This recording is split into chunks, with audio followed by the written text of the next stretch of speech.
The story of our world begins not with cities, but with embers cupped against the wind. On a forgotten shore, a small band huddles around a tamed fire.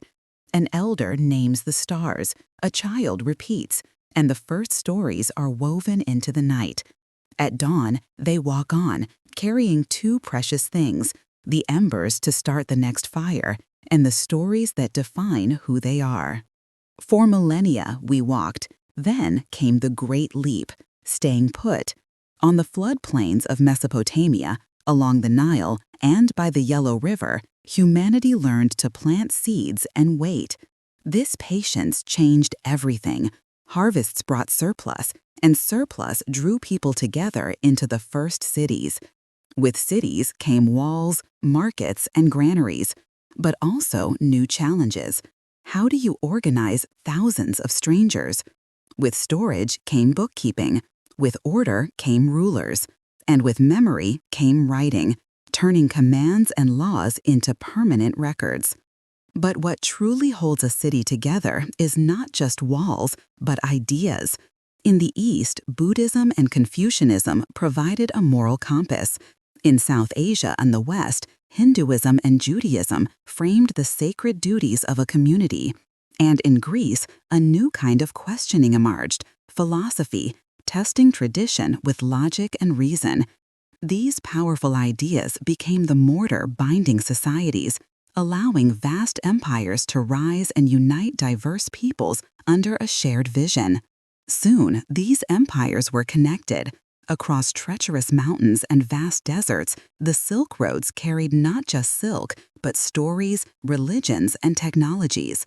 Trans-Saharan caravans traded gold for salt, while the Indian Ocean pulsed with the rhythm of monsoon winds, carrying spices and ideas.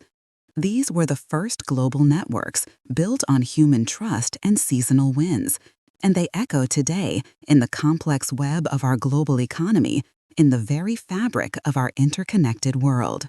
In the bustling courtyards of Baghdad and Samarkand, these connections flourished.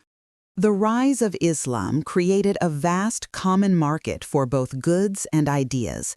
Later, the Mongol Empire secured the trade routes, allowing couriers to speed across Asia. But these roads carried more than letters and silk. They carried invisible passengers.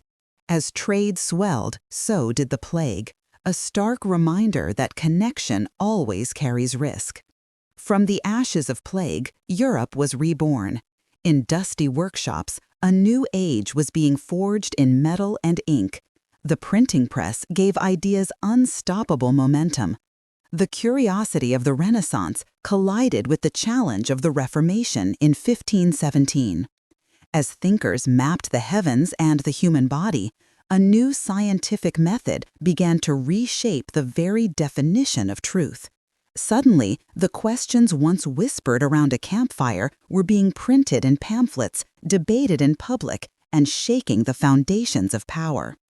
The world was about to become truly global.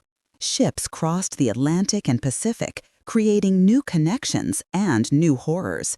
The Columbian Exchange forever altered diets and landscapes, but also spread devastating new diseases. The Atlantic slave trade built empires on the suffering of millions. In the wake of these new empires, ideas of rights and revolution ignited the globe. Then, machines and fossil fuels unleashed the Industrial Revolution, forging a modern world of factories and cities. But this new power also fueled nationalism, leading to two devastating world wars. In their aftermath, after 1945, empires crumbled. A new era of decolonization, civil rights, and Cold War rivalry began. And finally, the information revolution connected us all, instantly. Each connection changes us. But when our networks outpace our wisdom, the consequences multiply, warming our planet and testing the limits of our shared humanity.